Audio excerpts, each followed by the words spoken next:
What वृक्ष की छाया में एकांत में शंकर भगवान माता पार्वती जी को यह कथा सुनाते थे। उस समय एक पोपट तोता वहां मौजूद था। सभी को बाहर निकाला था, पोपट बाहर रह गया था। वह पोपट सुनता था। शिवजी के मुख से उसने कथा सुनी। वह कथा सुनने से उसको ज्ञान हो गया। भगवान शंकर कथा कहते थे। उसने देखा माता पार्वती जी तो समाधि में हैं। आगे की अभी बहुत लीला बाकी है। द्वारका लीला बाकी है। एकादश स्कंद की ज्ञान लीला बाकी है। हुंकार फूटती नहीं है। कदाचित शिवजी आँख खोले और शिवजी को खबर पड़े कि पार्वती जी की तो समाधि लगी है, तो वे आगे की कथा नहीं कहेंगे। पोपट को ज्ञान हुआ था, सो पोपट ने माता पार्वती जी के जैसा शब्द किया। हूँ हूँ हुंकार भरने लगा। शंकर भगवान को खबर नहीं है कौन कथा सुन रहा है। माता जी को तो समाधि लगी है। शिवजी ने ऐसा दिव्य वर्णन किया। पोपट कथा सुनता था। दसम स्कंद की कथा परिपूर्ण हुई। एकादश स्कंद परिपूर्ण हुआ। द्वादश स्कंद की समाप्ति हुई। समाप्ति में शिवजी ने भगवान का जय जयकार किया और आँख खोलते हैं। माता जी तो समाधि में है। देवी देवी कौन सुनता है, समाधि लगी है। शिवजी को आश्चर्य हुआ है कि कब इसको समाधि लगी, मुझे कुछ खबर ही नहीं पड़ी। ये समाधि में है तो हुंकार कौन बोलता है। शिवजी देखने लगे। वट वृक्ष के पेड़ के ऊपर एक पोपट बैठा था। शिवजी की कृपा से शिवजी के मुख से निकली हुई दिव्य कथा सुनकर वह ज्ञानी हो गया था। आनंद में मस्त हो गया था। इसने कथा सुनी है। फिर शिवजी को थोड़ा ठीक नहीं लगा। वे पोपट को मारने के लिए दौड़े। आज तक मैंने किसी को भी यह अमर कथा नहीं सुनाई। पार्वती जी तो समाधि में है। वे पोपट वहां से उड़ता है, घबराया है।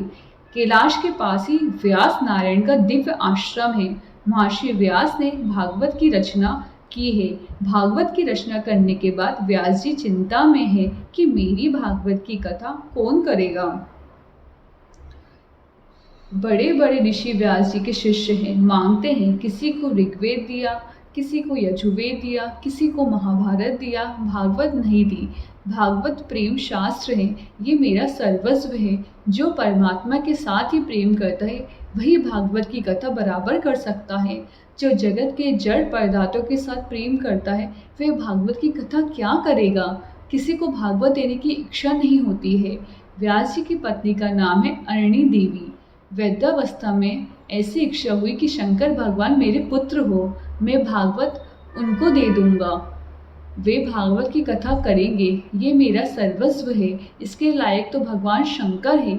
श्री कृष्ण ही शिव जी का धन है। शंकर भगवान मेरे पुत्र हो। ऐसी इच्छा से महर्षि व्यास अरणी देवी के साथ पंचाक्षर शिव मंत्र का जप करते हैं। शिव जी जगत में ज़्यादा नहीं आते हैं। शिव जी का अवतार नहीं होता है। शिव जी को जगत में आने की इच्छा नहीं होती। प्रकृति से दूर रहते हैं। जगत में कौन आए, संसार मायामय है। प्रायः भगवान शंकर गांव के बाहर शमशान में विराजते हैं। शिव जी का ऐसा स्वभाव है कि जगत को जिसकी जरूरत है उसका वे त्याग कर देते हैं। जगत जिसका त्याग करता है शिव उसको अपनाते हैं। घर में एक गुलाब का फूल हो और अनेक देव हो तो मन में शंका हो जाती है कि यह गणपति जी को अर्पित करूं या हनुमान जी को अर्पित करूं। गुलाब का फूल एक है। शंकर भगवान कहते हैं, मुझे गुलाब का फूल अच्छा लगता ही नहीं, मुझे धतूरे का फूल बड़ा अच्छा लगता है। गुलाब के लिए कोई झगड़ा भले करे, धतूरे के लिए कोई झगड़ा करता है। जिसका जगत त्याग करता है शिव जी उसको अपनाते हैं। शिव प्रवृत्ति से दूर रहते हैं। उनको जगत में आने की इच्छा ही नहीं होती। भगवान शंकर मेरे पुत्र हो। वृद्धावस्था में व्यास जी को ऐसी इच्छा हुई। जवानी में कभी पुत्रेषणा जागी नहीं। तपश्चर्या बहुत करते थे। वृद्धावस्था में भागवत की रचना करने के बाद पुत्रेषणा जागी है। मेरी भागवत की कथा कौन करेगा। भगवान शंकर कथा करे तो अनेक जीवों का कल्याण होगा। व्यास नारायण अरणी देवी के साथ पंचाक्षर शिव मंत्र का जप करते हैं। शिवजी मेरे यहाँ पुत्र रूप में आए। वह पोपट जो वहां से उड़ा है वह दौड़ता हुआ व्यास महर्षि के आश्रम में आया है। शिवजी उसके पीछे पड़े हैं। वह दौड़ता हुआ जो गया सो वह अरणी देवी की गोद में आया। शिवजी दौड़ते हुए आए हैं। व्यास जी खड़े हो गए। शंकर भगवान आए हैं। व्यास जी ने सुंदर आसन दिया। भगवान शंकर की पूजा करते हैं। क्यों दौड़ते हुए आए हो? शिव जी ने कहा, क्या कहूँ, मेरे घर में बड़ी चोरी हो गई है। व्यास जी बोले, आपके घर में चोरी हो गई? आपके घर में कोई चोर आए तो उसको निर्जल एकादशी ही करनी पड़े। आप किसी वस्तु का संग्रह करते ही नहीं। वेदों में तो आपका बहुत वर्णन है। शिव विश्वनाथ है, सभी के पति हैं, तो चोर के पति भी शिव है। स्तेनानम पतये नमः। चोर के अधिपति भी शिव है, सभी के मालिक शिव है। आपके यहाँ कौन चोर आए और आए तो उसको निर्जला एकादशी ही करनी पड़े। आप किसी भी वस्तु का संग्रह नहीं करते। आपके यहाँ किसकी चोरी हुई? शिव जी ने कहा, अमर कथा आज तक मैंने किसी को नहीं दी थी। वह अमर कथा मैंने पार्वती को सुनाई। उसे तो समाधि लग गई, उसको तो कथा का फल मिल गया, किंतु एक पोपट ने वह कथा सुनी है। वह पोपट आपके आश्रम में दौड़ता हुआ आया है। व्यास जी ने कहा, महाराज अमर कथा का फल क्या है? शिव जी ने कहा, जो अमर कथा सुनता है वह अमर हो जाता है। व्यास जी ने कहा, महाराज आपके मुख से जिसने अमर कथा सुनी उसको तो मुझे ऐसा लगता है आप भी नहीं मार सकते। वह अमर हो गया है। आपके मुख से उसने कथा सुनी है, उसको आप कैसे मार सकते हैं? आपने एकांत में माता पार्वती जी को जो अमर कथा सुनाई, वही कथा मैंने भागवत में लिखी है। कृपा करो, मेरी भागवत की कथा करने के लिए मेरे ही अवतार धारण करो, अनेक जीवों का कल्याण होगा। शिव जी ने कहा, संसार में कौन आए? संसार तो कोयले की खान है। संसार में जो आता है उसको माया नहीं छोड़ती है।